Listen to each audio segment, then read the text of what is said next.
Welcome to the third in our six-part series, Teaching with Primary Sources in Tennessee History Day webinar series for the summer. My name is Kira Duke. I'm going to be kind of kicking us off this morning before I turn things over to my colleague Stacy, who's going to be sharing some activities with us. Before we get into the kind of presentation for today, I want to just review a couple things with you. For those of you, maybe this is your first webinar with us in this series. For those of you who attended last week, this will be kind of review, just kind of some things we talked about last week. All right, so first off, just a few best practices. We are recording this to post on our TPS MTSU YouTube page. So we do ask, if you would, to keep your mics muted throughout the presentation. It just helps us to have a clear audio for that recording. You can interact with us, and we do want you to interact with us. And the best ways to do that, number one is going to be to use the chat feature. So if you would go ahead and open up your chat box. That should be, you should see that towards the bottom of your Zoom screen. Go ahead and open that up. If you would, go ahead and introduce yourselves. Tell us, you know, kind of where you're teaching from, or where you're teaching, and kind of where you're from in the state. We would appreciate that. Also, you have some reaction buttons. You can use those throughout the presentation. You have a hands clapping or a thumbs up that can be used. I don't think we have any polls for today, but we will occasionally use polling as a way to gauge interaction as well and to get some quick responses from you. The other thing we would like for you to do, and Hannah would really appreciate it if you did this, is if you would to rename yourself. So if you pull up the participant list, and you find where you are listed, out from there you should see like a more, and you should be able to rename yourself. And if you would put your first and last name, that would just be really helpful for us as we are keeping attendance for today. Hannah's going to be doing that throughout the session and trying to track who all is participating with us. And so it's just much easier for her to track that if we have your first and last name. And remember that you can follow along and find all of the resources, both for today's session as well as for all of the sessions in this series, on our Padlet. And again, you have a QR code here that you can use in order to access that, or you can use this link. And so I know today we're going to be having a document we're going to share with you that has a lot of the different close reading exercises that we've developed over the years listed there, with the links for how to access those. So that's what we're going to be using today. But again, we have lots of materials from the two sessions last week that you can find there as well. And again, this is the third in our six-part series. Tomorrow we will be doing the National History Day theme. Of course, last week we talked about finding primary sources and then virtual strategies for using National History Day for this year. You can find both of the videos for those two sessions, if you missed those, again, on our TPS MTSU YouTube channel. And Layla is going to be showing us how to get to that and some of the other things we have on that later in the session. All right, so I think that is everything to kind of get us open. So with that, I'm going to turn it over to my colleague, Stacy Graham. Thanks, Kira. Hi, everyone. I am going to delve into our feature activity for the day. And then after that, Kira and Layla are going to share with you some more resources and links kind of related to it. So basically, we have been putting together close reading exercises as a way to create more online materials during the quarantine. And so we're really delving into the skill of close reading. So what I would like for you to do is drop into the chat box what you think close reading means.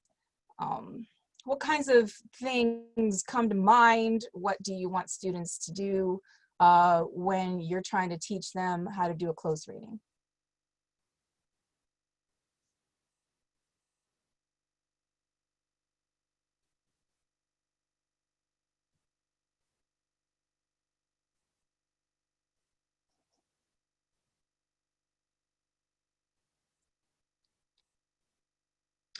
All right, so we have reading for content, annotating and picking out details and clues, highlight important context, using context clues to determine meaning and interpretation, Close reading is involved with the text, highlighting, circling, underlining, reading multiple times. Annotation, write down questions, looking for unfamiliar vocabulary, determining author's purpose and place in historical context. Chunking and annotating. Background knowledge, and using that to develop meaning and understanding. Understand the individual points to clarify a broader meaning. Okay. Reading with a concentrated purpose.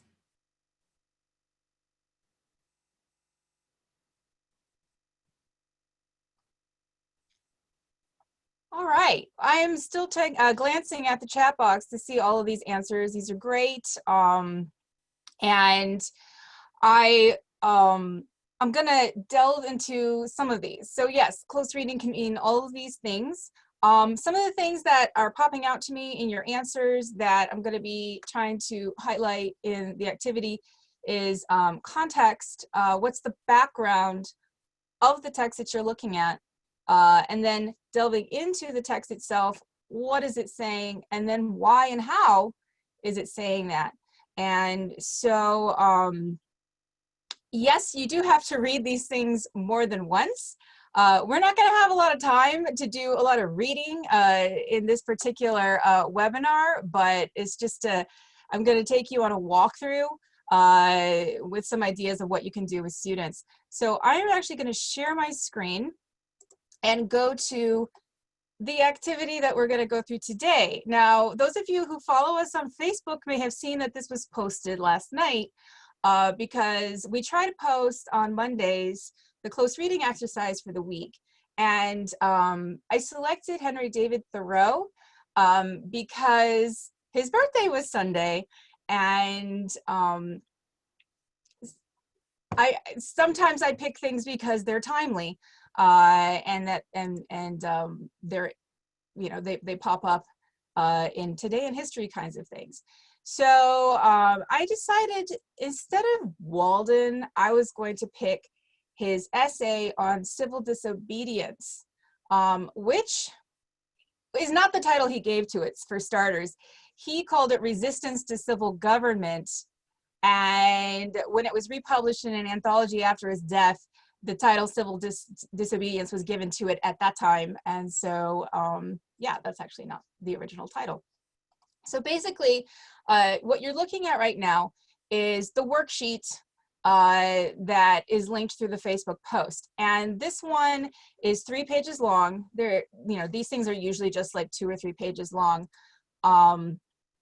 And on the first page, I try to provide background. This is where that context comes in that helps students, before they even get to the text itself, be able to situate it in history so they kind of understand what's going on, kind of create a setting for it.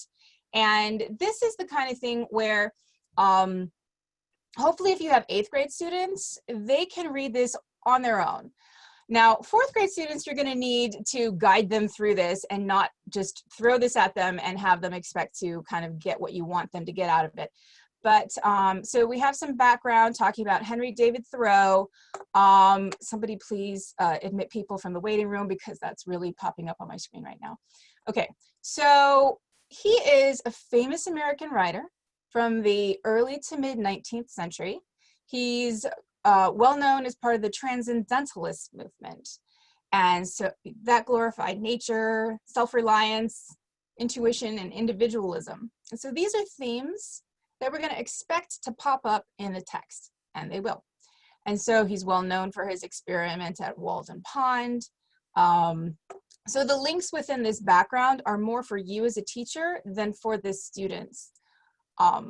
Now, the specific background to this essay of civil disobedience is when he was at Walden Pond, a tax collector came out to him and was like, you haven't paid your poll taxes, so we're going to throw you in jail if you don't pay them. And he's like, I'm not going to pay them out of protest for the continued institution of slavery in this country and this country's participation in the Mexican-American War, which he thought was aggressive, unnecessary, and an act of American imperialism. And he would have stayed in jail longer, we believe, but some relative bailed him out. And but basically that act of being in jail instead of paying his tax, he considered to be an act of civil disobedience.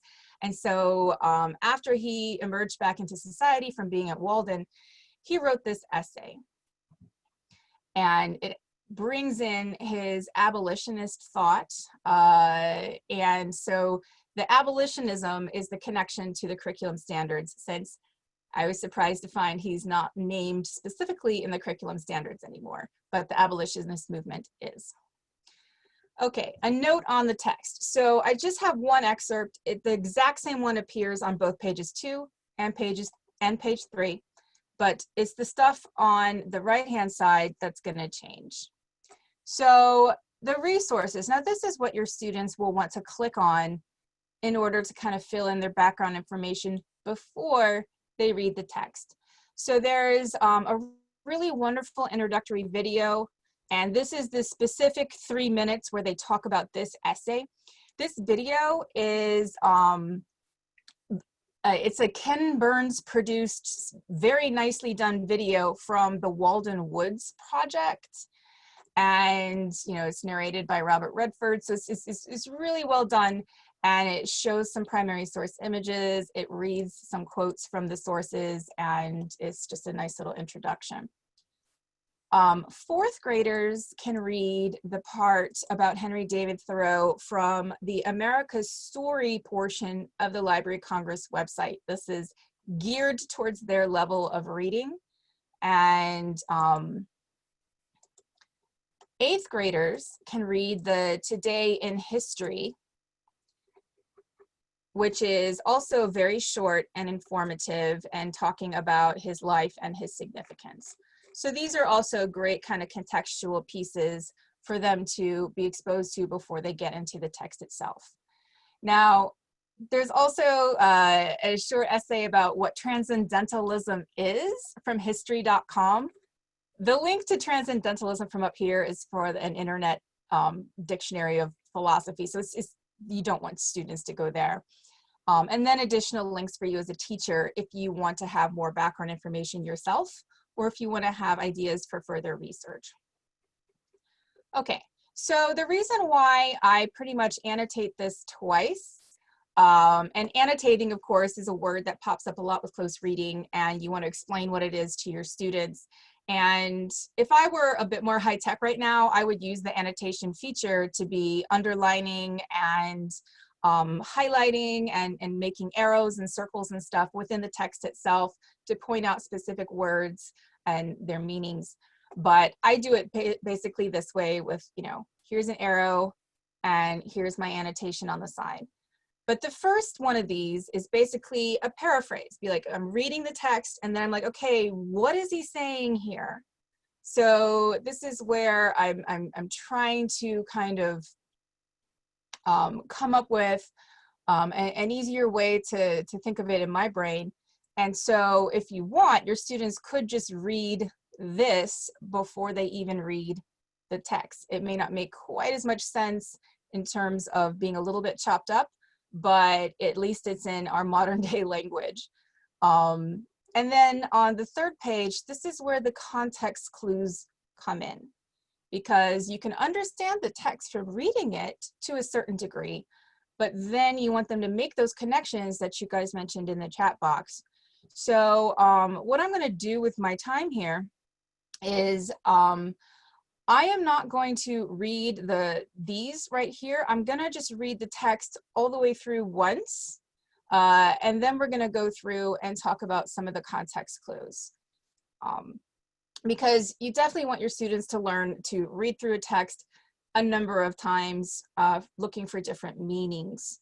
So remember, we've kind of gone through what the background is, but also what is he saying and how and why is he saying this? Okay, so under a government which imprisons any unjustly, the true place for a just man is also a prison. The proper place today, the only place which Massachusetts has provided for her freer and less desponding spirits, is in her prisons, to be put out and locked out of the state by her own act, as they have already put themselves out by their principles. It is there that the fugitive slave and the Mexican prisoner on parole and the Indian come to plead the wrongs of his race should find them. On that separate but more free and honorable ground where the state places those who are not with her but against her, the only house in a slave state in which a free man can abide with honor. If any think that their influence would be lost there, and their voices no longer afflict the ear of the state, that they would not be as an enemy within its walls, they do not know by how much the truth is stronger than error, nor how much more eloquently and effectively he can combat injustice who has experienced a little in his own person. Cast your whole vote, not a strip of paper merely, but your whole influence. A minority is powerless while it conforms to the majority. It is not even a minority then, but it is irresistible when it clogs by its whole weight. If the alternative is to keep all just men in prison or give up war and slavery, the state will not hesitate which to choose. If 1,000 men were not to pay their tax bills this year, that would not be a violent and bloody measure, as it would be to pay them and enable the state to commit violence and shed innocent blood. This is, in fact, the definition of a peaceable revolution, if any such is possible. If the tax gatherer or any other public officer asks me, as one has done, but what shall I do? My answer is, if you really wish to do anything, resign your office. When the subject has refused allegiance and the officer has resigned his office, then the revolution is accomplished. But even suppose blood should flow. Is there not a sort of bloodshed when the conscience is wounded? Through this wound, a man's real manhood and immortality flow out, and he bleeds to an everlasting death. I see this blood flowing now. So yeah, this is hard, period. And it's definitely hard for 8th grade and pretty inaccessible for 4th grade as well. So I would reduce the amount of the excerpt for 4th grade. Now, I haven't pulled out any vocabulary words and made a bank, but I was thinking about that while I was doing it. I just didn't want to make the worksheet too long, but words like desponding, words like abide, words like, eloquently, these kinds of things you might want to point out to your students or have them circle or point out when they're reading and look up on their own. So basically, to sum up, he says that it's better to be in prison for the right reason than to obey the law for the wrong reason. And so he's definitely a man of principle here, and he's definitely found a way to determine what's right or wrong that goes beyond the actual laws of the state. And so this whole, well, what do I do? What do I do? And so he's saying that it's less painful for you to do the right thing, even if that, because if you do the wrong thing, then your conscience will suffer. And that is just as painful a wound as an actual, blood loss of the body. And so that's what these notes are doing. They're pretty much summarizing the different sentences. Now, on this third sheet, this is where we bring in some of the context clues. And this is where students, you can't, some of these you might expect them to make connections. Some of them they won't be able to do yet. And so that's kind of why it's here. So in other words, when he says, under a government which imprisons any unjustly, the true place for a just man is also a prison. They haven't gotten to Martin Luther King yet, but they will in a matter of just a year or two. So compare this to when Martin Luther King says one has a moral responsibility to disobey unjust laws. And I linked to one of these activities that we did on Letter from Birmingham Jail, which I now can't get to. And so Thoreau, actually, the people in the video call him Thoreau. So it's, I guess that some scholars call him Thoreau instead of Thoreau. So anyway, he's very influential on subsequent nonviolent protest strategies. So Gandhi was reading him and was very inspired by him, as was Martin Luther King Jr. and other people. So this idea of civil disobedience is something that we're familiar with now, but only because people who came later took it and really ran with it. And so here he is doing this in the midst of the Mexican-American War. And then the people for the civil rights movement 100 years later are going to use this exact same idea, that it's better to be right and in jail than to be wrong and implicitly supporting a bad state.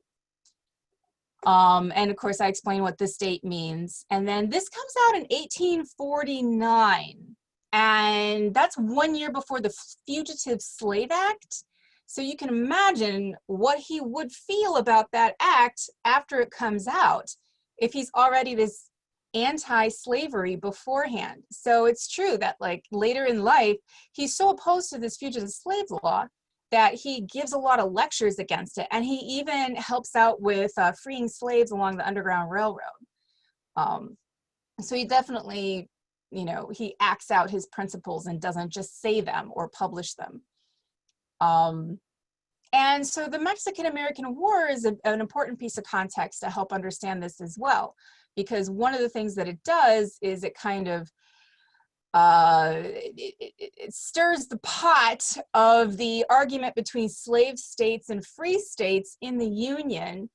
And by, you know, bringing Texas in and opening up a lot of Western states as territories. And this is during the presidency of James K. Polk. So you would want your students to remember that. And of course, he, being a slaveholding Southerner himself, is not anti-slavery as Thoreau is. And so that's a point to remember. But even something as simple as not a strip of paper merely might deserve a little bit of context. So maybe your students don't realize that people actually cut out their paper ballots from something that their parties send them, and they stick that paper ballot into a box. Maybe they've seen some old images that you might show them through primary sources, different from the way that we vote today, but that's what he's referring to. That's why he chooses those words. And then when he's talking about the minority is only going to affect change if it acts differently from the majority. And this is something that we do see play out. So your students might be able to understand this better if they're thinking about, well, what are some of the minority protests that they can name just from their own background knowledge? You know, the labor movement, women's suffrage movement, civil rights movement, even LGBTQ. Those are things that happen from the bottom up, where the minority is acting against the majority and clogging up the system with its whole weight. You know, we gotta have that solidarity. Okay, and so then again, he's talking about withholding his taxes. And if everybody withheld their taxes, it's not just an act of symbolic protest, it's economic protest as well, because he didn't want his money to go to pay for a war that he thought was unjust. And so this particular annotation also points to the fact that this entire essay, which is kind of long, the very first line of this essay declares that government is best, which governs least. And so this idea of limited government is one that Thoreau gets from his mentor, fellow transcendentalist Ralph Waldo Emerson. And I just want to point out real fast that this link right here takes you to a website where they do more annotation. You can see they have these footnotes in the margins that explain the text while you're reading it. And so they explain that the motto is taken from this, you know, journal that came out at the time, and Ralph Waldo Emerson jumped on it and he wrote something similar. And so you can see that kind of filtered through to Thoreau himself. Okay, and then the last note kind of takes that idea about his idea of limited government is connected to his belief in this kind of transcendentalist movement, because in order for limited government to work, you have to have increased self-reliance and individual responsibility. So if people can decide what is good on their own, they don't need government deciding that for them. So basically, if what is right here is to protest unjust government policies such as slavery and aggressive war, then is this revolution that he's talking about, is it meant to achieve a government that makes the right decisions? Or is he talking about a nation of people who make the right choices themselves and therefore don't need government, or at least don't need as much government? And so for your 8th grade students, you might remind them that they may have heard something like this before, because it reminded me of a line from Federalist paper number 51. Oh gosh, I can't even see it. There it goes. This is another thing that we linked to from that worksheet, where he says, if men were angels, no government would be necessary. So in other words, we only need government because we don't trust people to make the right choices on their own. So Thoreau is saying that, you know, by living these transcendentalist ideas, that will help increase this self-reliance, which means less reliance on government. Now, one last piece of context, which you may want to share with your students. I don't mean to dump on Thoreau here, because I think he's really interesting. And I like a person who sticks with their principles. But he was unmarried and he had no children, and he had family and friends who pretty much could look out for him and support him when he needed during his life. So when he's telling someone to quit their job out of a sense of principles and go to jail, he's not thinking from the point of view of someone who has a family to support. So obviously he doesn't have to compromise quite in the same way as other people, but that also allows him to be able to put forth these principles in a very clear and stark way that, like I said, they become very influential. Not so much during his lifetime. He didn't sell a lot of copies of his book, but they will continue to influence people in American history and in world history. So that's kind of a walkthrough of this particular one, and most of the ones that have been created are going to be in a very similar format. Obviously, you want your students to read a text more than once, and it might interrupt them a lot to have to follow the arrows, but in a way that's a good thing, because when they kind of put all the pieces back together and do one last read through, things should start making a bit more sense. So I'm going to stop sharing and throw this back to, Kira. Thank you. So what I'm going to do is show you guys a couple of other exercises that we have developed over the years, and then I'm going to show you guys how to find both the civil disobedience close reading exercise as well as the full series that Stacy has been doing. So let me pull up first. All right, let me move some things around here on my screen real quick. So the first thing that I want to point out to you guys is a lesson plan that we did a few years back. And so, you know, if you have students who are fans of Hamilton, then no doubt that they are going to quickly remember, you know, the piece in the musical where they are talking about the writing of the Federalist Papers. And so there are, of course, the activity that Stacy referenced with Federalist number 51. And then we did this lesson plan on Federalist paper number 10 that gets into the dangers of factionalism. This particular lesson plan is written for 8th grade and for high school for both U.S. history and U.S. government. This particular essay within the Federalist Papers was written by James Madison. And this one, what we want students to think about for the big investigative question are, what are the roles and dangers of faction in a democracy from the viewpoint of this particular essay within the Federalist Papers. And just like with you know, what Stacy's doing with the shorter activities, you know, the big part of this is building out some context for our students. You know, when we were doing these a few years ago, like we really like to read these and to kind of pick them apart and really kind of debate them. But even for, you know, us, when we were kind of talking about these in the office, you know, these are really dense, complex text. And so, you know, for our students who might be, again, whether they're middle school students or high school students, you know, the language, the way the ideas are structured within these papers can be really, really challenging. And so we want to think about how we can break that down and make that more accessible to them. And again, the first thing that we want to do, of course, is to build context for them. So this lesson plan has a number of good resources that you can use to build some context. So there's a Today in History article on the Federalist Papers. There are two different videos that we use in this lesson plan. One is a general introduction, the Founding Fathers Unite. And then the other one is a video from the Library of Congress where they're actually showing one of the you know, publications where all of the essays were compiled into a book and published together that they have in their collections. And they really kind of get into talking about them. And, you know, the fun game that people play at the time of trying to guess who was the author for each one, because again, they were written anonymously. And then we also, of course, have two different student handouts that go in this particular lesson plan, the text excerpts itself, and then a worksheet with the 3 questions we want students to think about, and then to find evidence for within the excerpts that they read within their groups.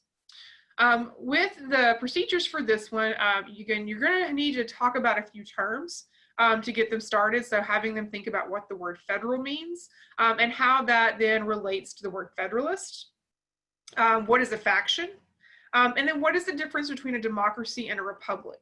You know, that's going to be really important that they understand those things before you actually get into even the context for these papers. So again, you want to build out your context at that point using the videos, using the Today in History article. And then you want to start thinking about how you're going to divide your students up to read the text excerpts. So this one, the handout that we have for this again, is broken down into 12 parts. You could have up to 12 groups reading different excerpts. Some of these are longer than others, and so you'll want to think about, you know, having which students you would give the longer pieces to, how you want to group your students for this. So having them read through their particular excerpts. This first one is kind of lengthy, but then I know like the second and third one's a little bit shorter.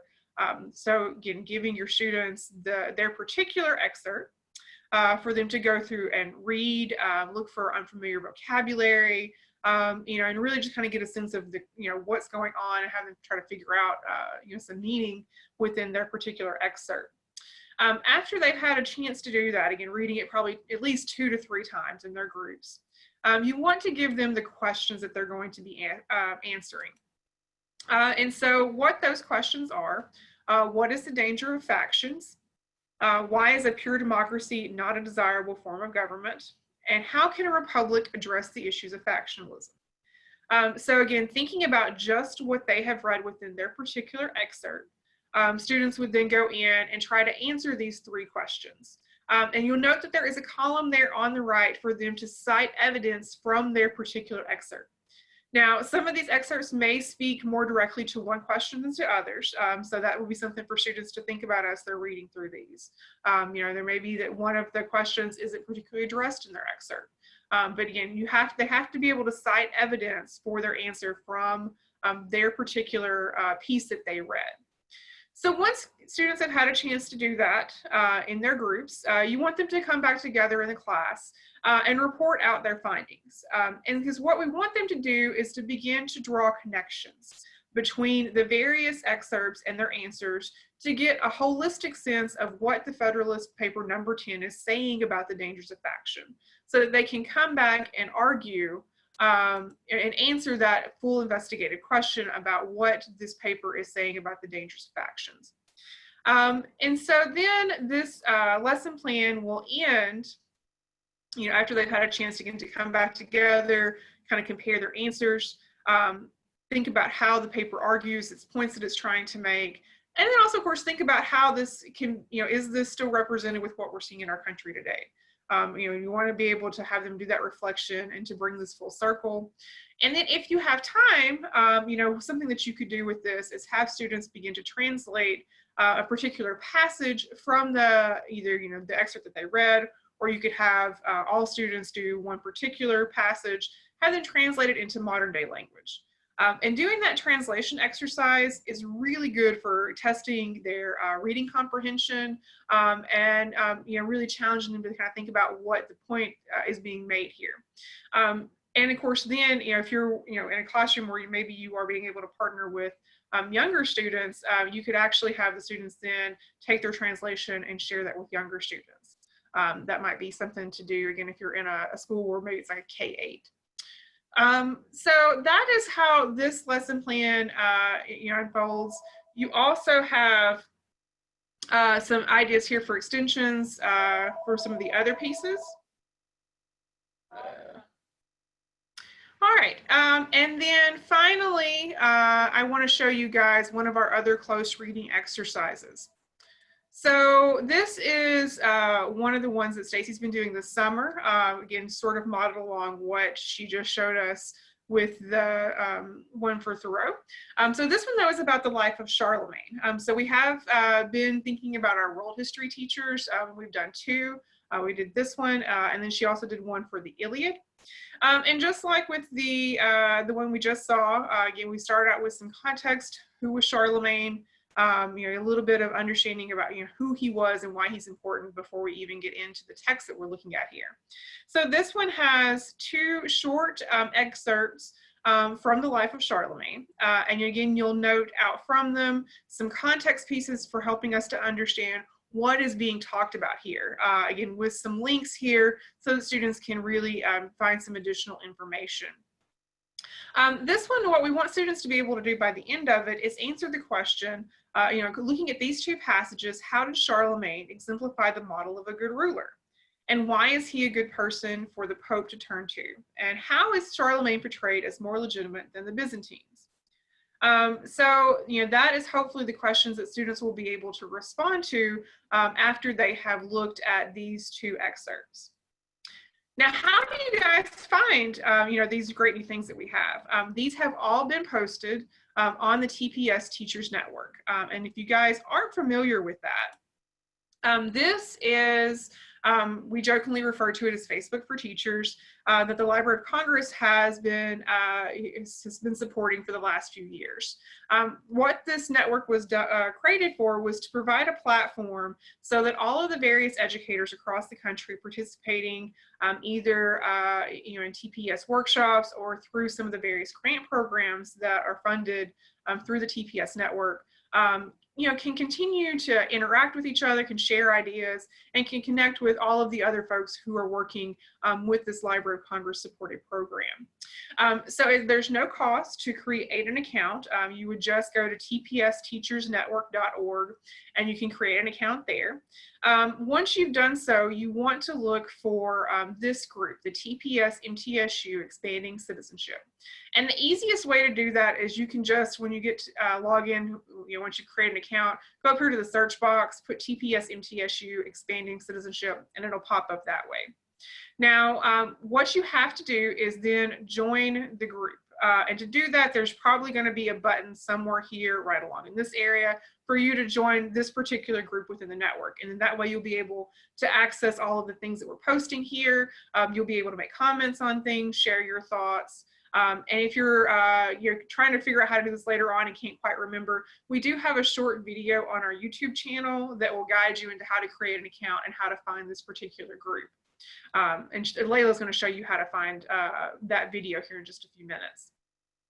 So once you get into this group, you're going to want to look for albums. And so you'll see that right here, this feature right here. And so all of the exercises that have been created for close readings have been created in this particular close reading exercises album. And so you'll see here, each of those PDF files are there. So there's the one for Letter from a Birmingham Jail, the Rag Pickers, the Life of Charlemagne, Ida B. Wells, A Red Record, Lift Every Voice and Sing, Remember the Ladies, Life of Frederick Douglass, Advice for Collective Bargaining, the Iliad, and then the most recent one on civil disobedience. You can open any of these, and then what you'll be able to do is you can either download the PDF file there. You will also see that we have included a link for how you can find this, as you can save this as well. This will also get you where you can download that file. Now, for a couple of these, we have, Stacy has created videos. And so currently we have videos for the rag pickers and for Letter from a Birmingham Jail. We are looking at exploring, adding some additional videos, and those will all be able to be found on our YouTube channel that Layla's going to show us in just a minute. Now, once you have found these in the TPS Teachers Network, I would encourage you guys to explore further within the network. This is a great place to, again, look for ideas and resources that are being shared by other educators around the country. There are a variety of different groups that you can join here. Some are focused on particular topics like civil rights. There's maps and geography. There's culturally relevant pedagogy. The Right Question Institute has a group. There's teaching online with primary sources. So if you're looking for ideas about strategies for how to do that, if you're thinking about remote teaching for the fall semester, there's that group. So again, there's a lot of great stuff here. I would highly recommend kind of digging into it. And if you have any questions and challenges with using the network, please feel free to reach out to us. We'd be happy to help you kind of immerse yourself within this additional resource. All right, so with that, I'm going to turn things over to Layla.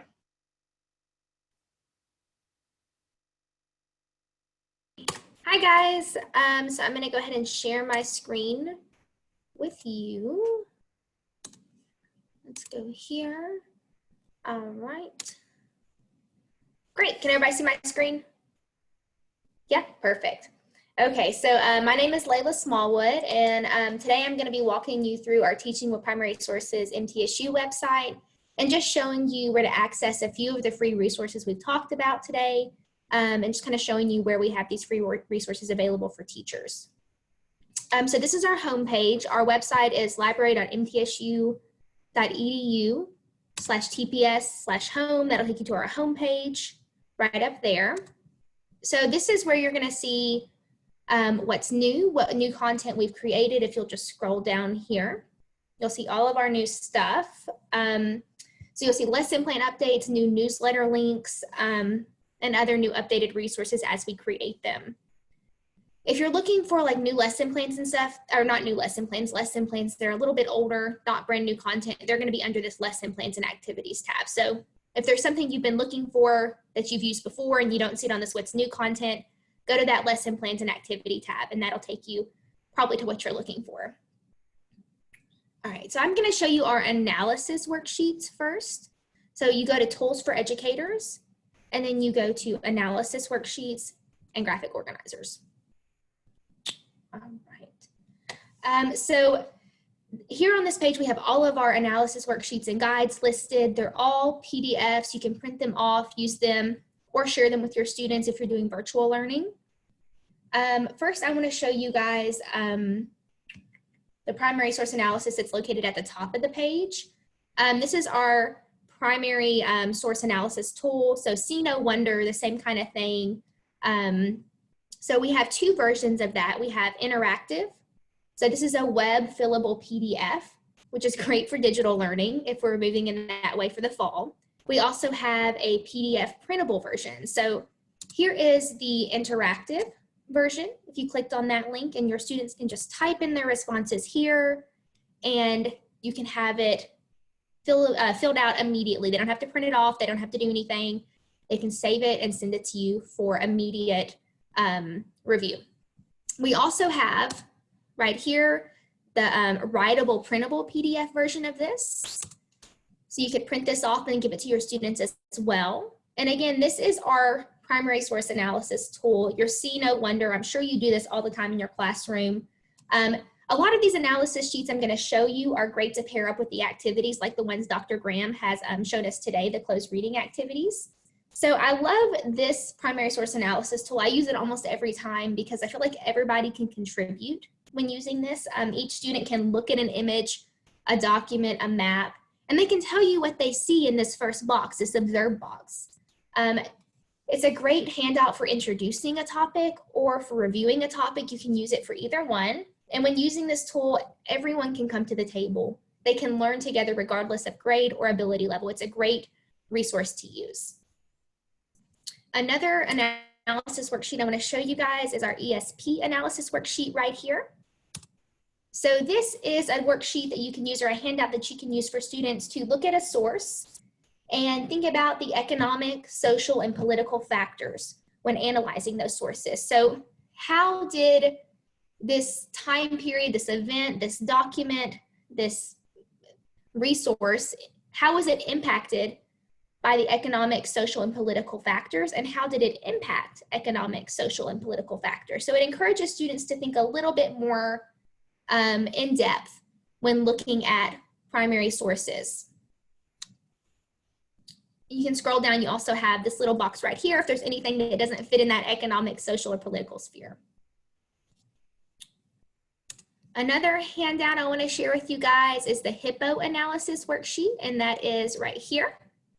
So this is really great. I think this is great for probably elementary, upper elementary, middle. Your high school students will probably like this too.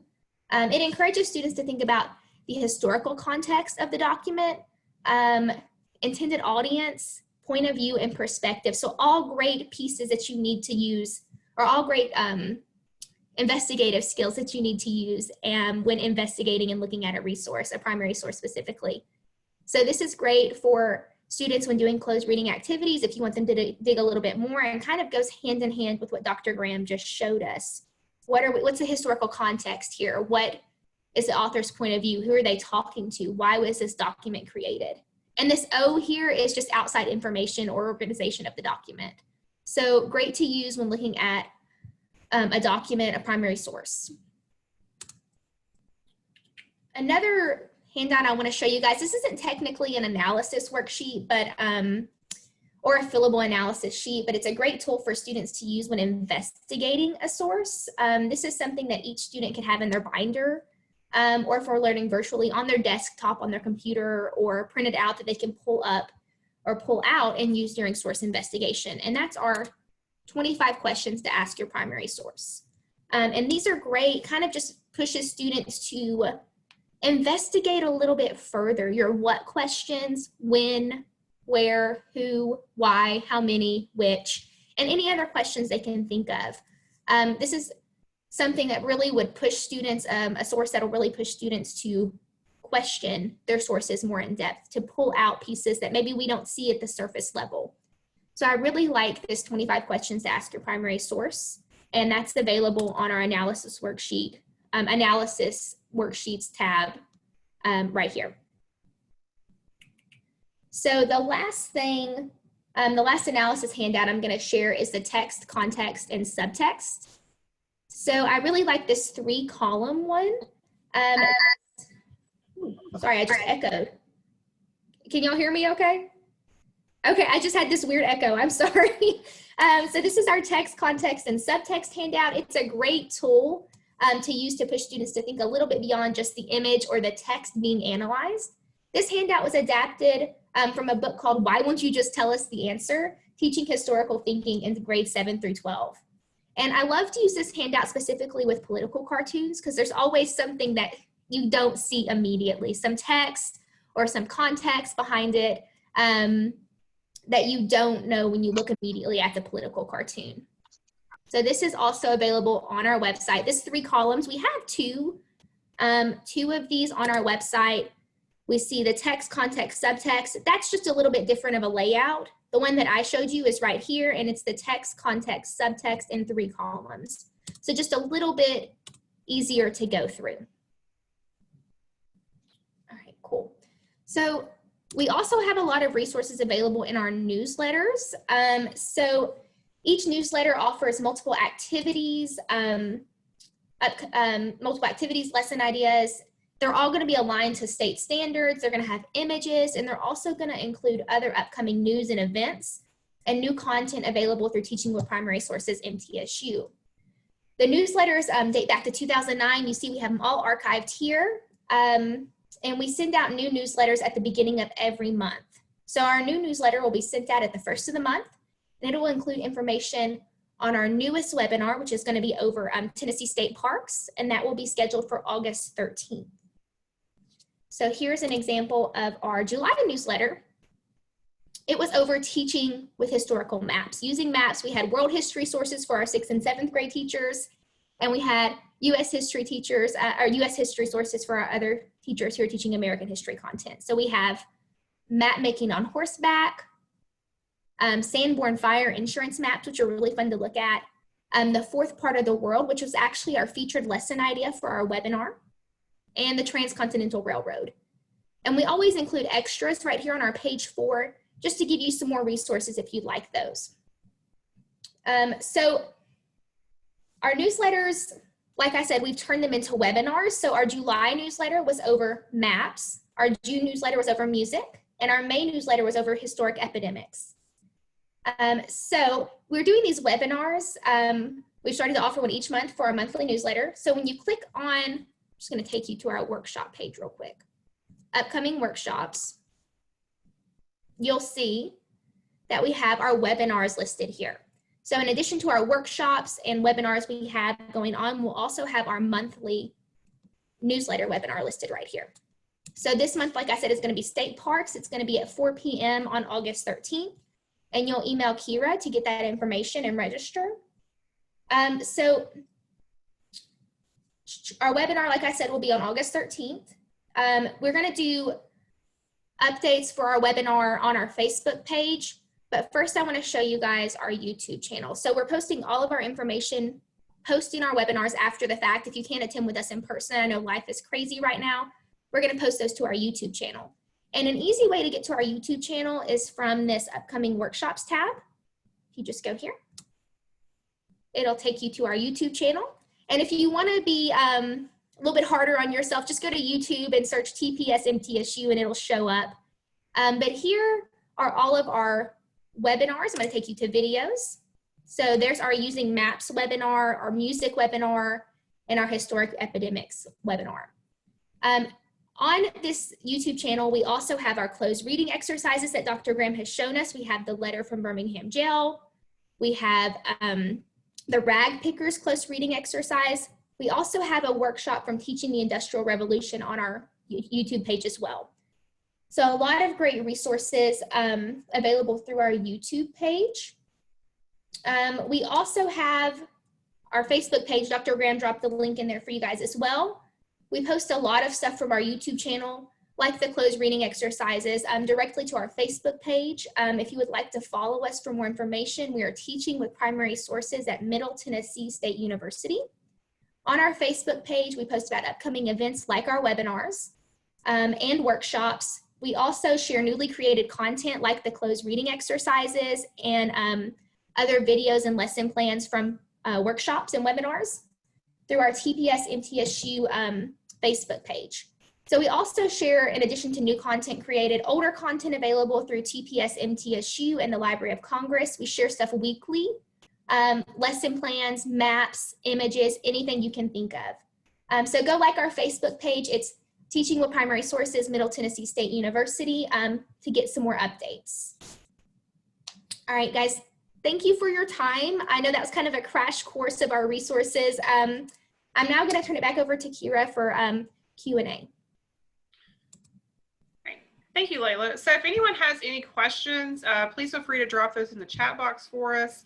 Yeah, if something happens, you know, with you're having technical difficulties and you miss one of the webinars you signed up for, know that we are going to be posting that video. So I know we've got a question or a comment about missing one of our July webinar. Again, that is now posted there. We are also going to be posting, hoping to have the video process so I can post it sometime later this week, our Teaching Historical Awareness workshop that we just did last week, which was a 2-day event we did with the East Tennessee Historical Society. We're going to get that posted and have that up again, hopefully by the end of the week. So you'll be able to find that on our YouTube channel as well. Again, we encourage you guys to, be able to use those resources when you can attend live, but we definitely want you to attend live when you can, especially for our longer sessions, as we are trying to build in a lot of interaction with those, and have there still be small group discussion and that kind of thing within our webinars. I'm not seeing any questions right now, so I'm going to go ahead. Again, if you have questions, drop those in the chat box. But while we're doing that, I'm just going to kind of again remind you, tomorrow we will be doing a session.